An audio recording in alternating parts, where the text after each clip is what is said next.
Hola, ¿qué tal? Muy buenos días tengan todos y todas. Eh, pues por condiciones ajenas a un servidor, en este caso no voy a tener diapositivas para hacer un poco más fluida también esta parte. Quisiera iniciar agradeciendo al doctor Malpartida por esta invitación también a platicar sobre un segundo tema, ahora en el caso de, de este ciclo de la parte de la educación y particularmente la educación 4.0. Esta charla va a ser más breve que la anterior. También es, digamos, un sustrato, una parte del proyecto macro desde el cual se desprendió la línea original. Pero en este caso se enfoca principalmente en las condiciones de cómo la educación ha, pues, digamos, rebasado también la cuota en términos de cómo ha sido conformada y ahora tiene que revalorizar sus paradigmas fundamentales para poder establecer líneas de acción más precisas y que atiendan de una mejor manera a las condiciones actuales, pues, de las juventudes y de las infancias. Entonces, me propongo dar lectura a esto que preparé para esta charla, insisto, en afán de hacerlo menos pesado, menos tedioso. Espero yo sea de su agrado este ejercicio discursivo y reflexivo que les comparto. Bueno, lo primero que toca señalar, perdón, es que el concepto de educación 4.0 está relacionado directamente con el concepto de industria 4.0, es decir, el modelo resultante de las revoluciones tecnológicas científicas de la industria. Para recordar, la primera revolución se caracterizó por las máquinas de vapor, lo que permitió establecer el sistema fabril y la mecanización de la industria. La segunda gran revolución industrial se encuentra asociada con la llegada del automóvil y el desarrollo del motor de combustión interna, el uso del petróleo y el subsecuente desarrollo de la industria química y la producción de electricidad en masa. La tercera revolución industrial, por su parte, se basó en el desarrollo de la electrónica y la informática, es decir, en los llamados procesos de automatización de la industria, que se generaron en favor de la mejora en la producción en masa. Ahora sí, la cuarta revolución industrial, que es en la que nos situamos, eh, se asocia con la digitalización y el uso de plataformas en red, así como el uso de los datos obtenidos a través de la interacción humana por medios digitales, particularmente los medios sociodigitales, redes sociales. De base, podemos decir que este modelo propone una organización del trabajo y la empresa que pone al centro la innovación. Esto es, rompe con los paradigmas de las anteriores revoluciones industriales. Roig, por ejemplo, menciona tres ejes base para hablar de la industria 4.0. La primera es la Big Data, la segunda es el Internet de las Cosas o el Internet of Things y la tercera son las tecnologías aditivas. ¿De acuerdo? Estos se marcan por tendencias relacionadas a su vez con tres ejes que son fundamentales para la discusión que aquí se pretende plantear, que es la inteligencia artificial, las experiencias inmersivas transparentes y las plataformas digitales. Ahora bien, ¿cómo se relaciona todo esto con la educación? En principio, es importante decir que la educación durante las primeras revoluciones industriales buscaba, en esencia, la formación de recursos humanos. Es decir, conllevaba el crecimiento económico formando agentes que generaban un cambio o que buscaban generar un cambio. El objetivo principal de la educación, entonces, era la construcción de individuos disciplinados, trabajadores competentes y ciudadanos respetuosos.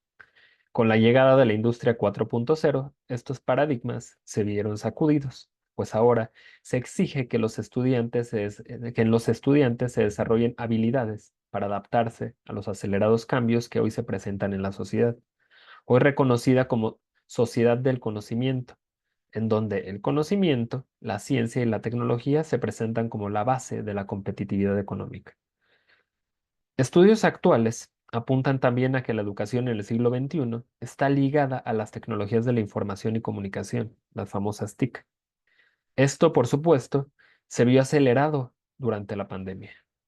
Sin embargo, el gran problema no es esta aceleración, ni tampoco que la innovación tecnológica esté reemplazando, poco a poco, el aula por ambientes de aprendizaje donde la tecnología y los medios digitales brindan infinidad de alternativas para obtener información. Ahí es donde está el meollo. Sin mencionar también las plataformas gamificadas.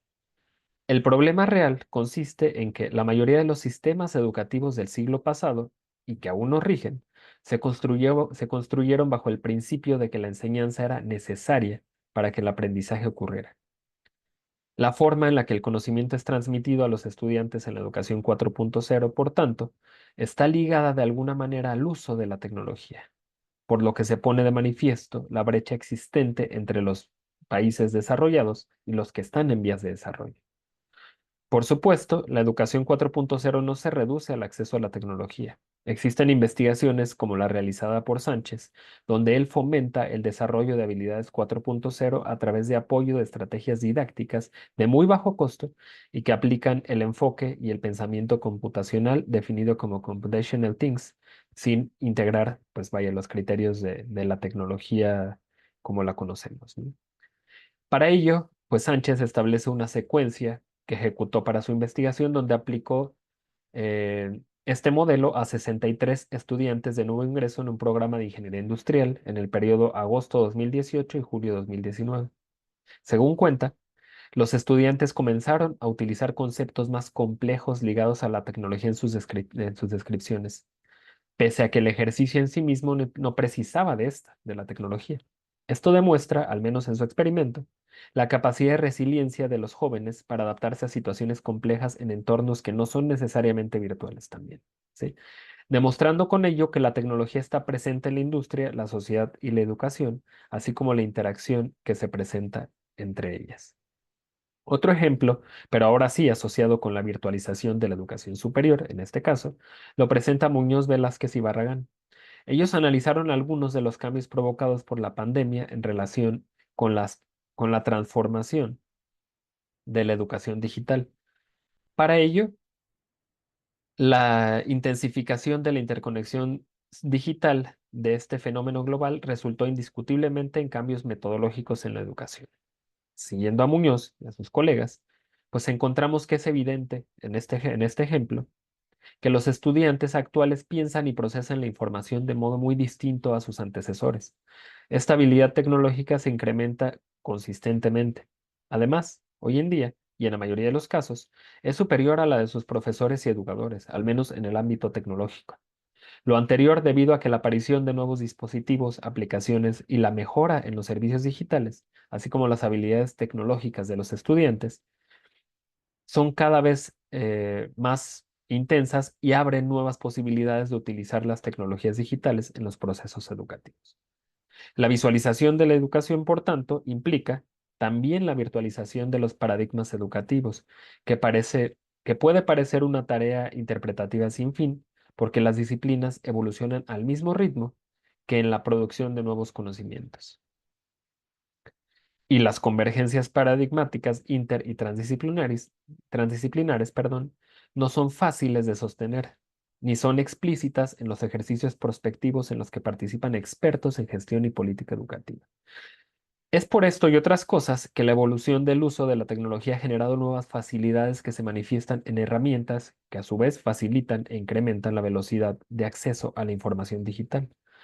Esto permite consolidar la democratización del acceso a la información.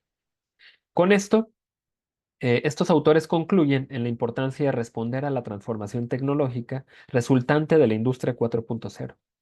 Señalan que una de las ventajas de la educación superior, perdón, que una de las ventajas de la educación 4.0 son precisamente que el estudiante puede diseñar su propia ruta de aprendizaje en función de sus necesidades. Por lo que es importante que se replanteen los paradigmas educativos que pueden resultar obsoletos o indiferentes a las necesidades actuales. Ahora bien, en el caso específico de la inteligencia artificial y su estrecha relación con la educación 4.0, quisiera antes que nada enfatizar algunos puntos importantes que ya en otra charla señalé, pero que para efectos de esta conferencia vienen muy ad hoc. En principio, destacar que la inteligencia artificial pues no es tan nueva, vaya, como se piensa, ¿sí? Si bien la ciencia ficción ha presentado atisbos importantes para su comprensión y desarrollo, el campo de la investigación científica solo se ha quedado atrás en cuanto a visibilidad. En 1985, Harmon y King publicaron el libro de Sistemas Expertos, Inteligencia Artificial en los Negocios, donde exploraban justo este concepto, el de sistemas expertos, así como su aplicación, pues, en los negocios. A través de un diagrama que formó parte de las cosas que se presentaron en otra conferencia, que pueden revisar igualmente a partir de los videos que están colgados en el Instituto Peruano de Inteligencia Artificial, se mostró un diagrama que forma parte, donde se puede observar, vaya, el desarrollo de la inteligencia artificial hasta los años 90. ¿Sí? Desde el desarrollo de los ordenadores en la década de 1940 hasta la entrada en escena de la IA para el procesamiento del lenguaje natural, la robótica y los sistemas expertos. Kai Firth, por ejemplo, responsable de inteligencia, bueno, es Kai Firth Butterfield, responsable de inteligencia artificial y aprendizaje automático en el Foro Económico Mundial, clasificó la CIA de acuerdo a su capacidad de aprendizaje. Para ella, la IA se compone de varios modelos diferentes de aprendizaje automático. Estos incluyen, entre otros, el aprendizaje por refuerzo, el aprendizaje supervisado y no supervisado, la visión por computadora, el procesamiento del lenguaje natural y el aprendizaje profundo. Sin embargo, para efectos de esta investigación y recuperando este mismo planteamiento de subdivisión que se hizo en esta otra conferencia a la cual cito, eh, yo planteo 5 tipos de naturaleza de acuerdo a sus características y alcance. La primera son los sistemas expertos que se caracterizan por utilizar un conjunto de reglas codificadas por programadores para tomar decisiones de acuerdo a un código preestablecido, ¿sí? Por lo que, pues, estas IAs son incapaces de aprender y adaptarse más allá de su propio código. Aquí tenemos otras áreas de oportunidad, porque al final del día también las condiciones en cómo aprende, ¿sí? La IA forman parte de los principios que tendrían que también abordarse desde los criterios de investigativos de la educación 4.0. Pero bueno, siguiendo con el tema. Otro de las categorizaciones respecto a la IA, pues es la IA de aprendizaje supervisado. Esta se caracteriza por ser entrenadas utilizando una gran cantidad de datos previamente etiquetados y usan un algoritmo capaz de aprender a asociar datos entre sí para obtener un resultado deseado. Ya conocemos varias. Las IA de aprendizaje no supervisado son otra IA diferente, donde se caracteriza por su capacidad de encontrar patrones o estructuras en datos no etiquetados, es decir, bajo un aprendizaje relativamente libre. El sistema identifica relaciones y agrupa datos que considera similares y no necesita de etiquetas previamente establecidas para ello. Tenemos también la CIA con aprendizaje por refuerzo, ¿sí?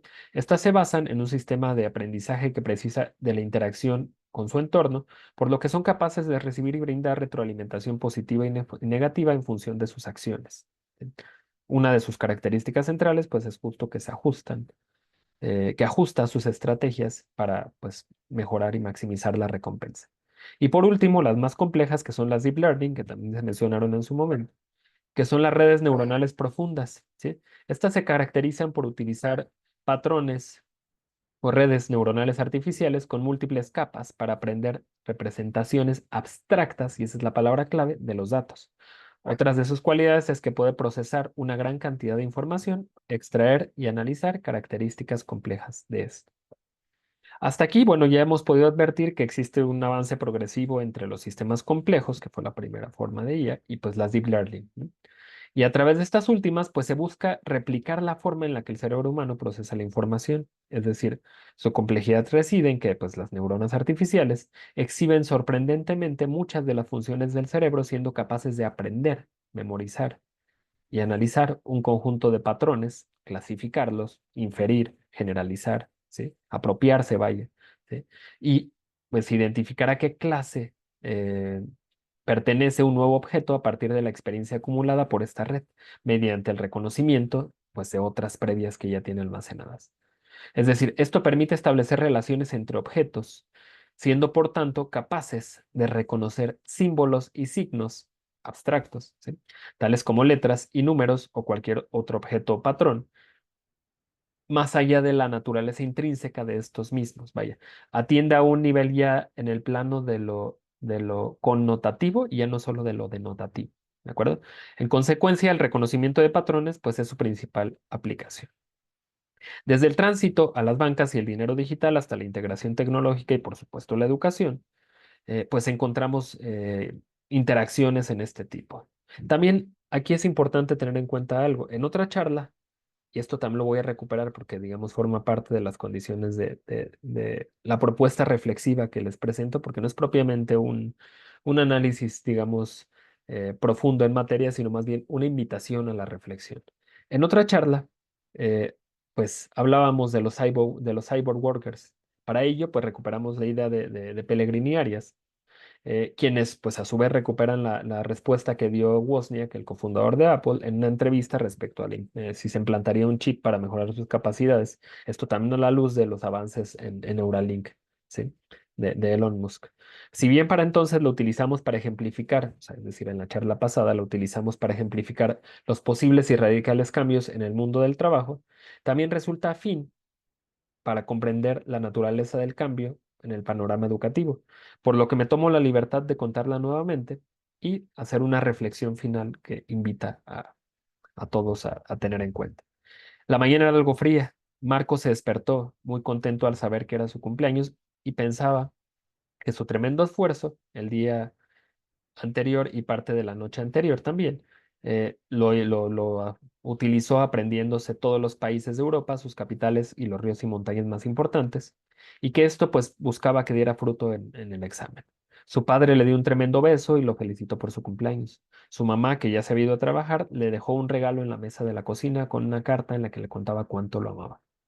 Llegó al colegio y todos los amigos y profesores lo felicitaron por su cumpleaños. Hizo el examen y cuando lo terminó estaba muy contento con sus respuestas. Ese estado de ánimo se torció cuando después del recreo la profesora les dio las notas.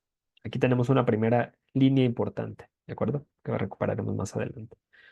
Ese estado de ánimo se torció cuando después del recreo la profesora les dio las notas. Recapitulo. Era la segunda peor de la clase. La profesora le escribió una nota en la que decía que quería hablar con los padres esa misma tarde.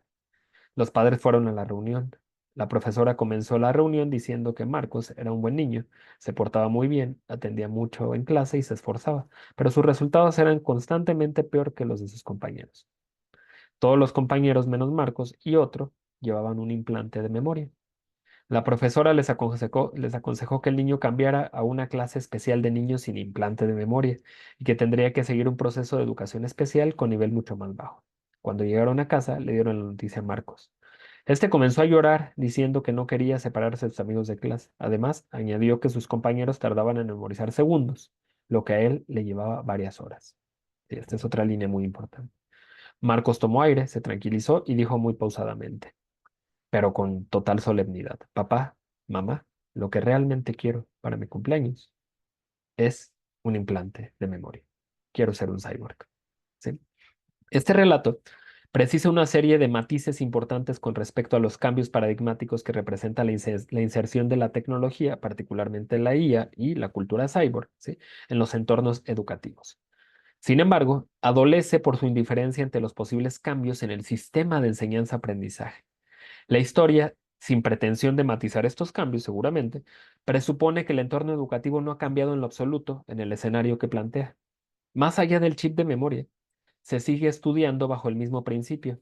La memoria se sigue realizando, la memoria sigue siendo predominante y se siguen realizando los exámenes convencionales y se sigue replicando las dinámicas como las del siglo XX y claro está, pues las actuales, ¿no? Solo hace falta recordar la película de Matrix. En esta película, Neo asimila una gran cantidad de conocimientos que es vaciado directamente en su cerebro, cosa que se da de manera similar en lo que pues, presenta este relato. Él aprende a usar este conocimiento en apenas unos momentos bajo la instrucción de Morfeo, pero su cerebro lo asimila casi al instante. Este ejemplo un tanto bizarro muestra cómo una suerte de metaverso o entorno virtual de inmersión total es el escenario ideal, o idealizado al menos, para la educación. Todo se resume en un proceso automatizado y seguramente regulado por una IA para desarrollar capacidades cognitivas y hasta físicas en el caso de Neo. De alguna manera pasa también similar con este niño, donde pues este chip, que se maneja seguramente bajo una condición similar a una IA, pues permite asimilar el conocimiento y además de ello guardarlo seguramente. Claro está que pues estamos lejos todavía de algo así, como lo de Matrix o quizá como lo del niño, ¿sí? Tampoco digo que el ejemplo de Wozniak sea tan alejado del futuro en que viviremos en no tantos años. Sin embargo, algo cierto es que en todo esto que acabamos de ver, es que estamos lejos de comprender de lleno el futuro de la educación. Lo que sí es cierto es que definitivamente este cambio pues está siendo latente, ¿no? Es decir, el proceso de asimilación del conocimiento cada vez es una condición más latente en términos de la educación, vaya de aprendizaje si se quiere. Contrario a ello, el proceso de enseñanza pareciese marchar a paso lento. Es aquí donde considero que deberíamos estar o centrar la mirada. Y esta historia recuperada de Wozniak es un reflejo claro de ello. Si se fijan aquí, el centro de gravedad que permite construir esta historia es justamente como este niño utiliza un implante de memoria para, pues, mejorar su rendimiento escolar. Sin embargo, vemos que las condiciones escolares siguen siendo las mismas, ¿sí?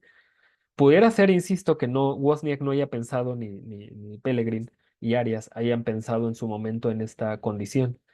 Pero vaya, insisto, lo interesante aquí, y es donde invito a la parte de la reflexión, es que más allá de que lo pensaran o no, internamente su cerebro no asimila otra forma distinta de concebir los paradigmas educativos, porque llevamos desde el medievo con estos paradigmas, ¿sí? Actualmente sigue siendo un reto importante.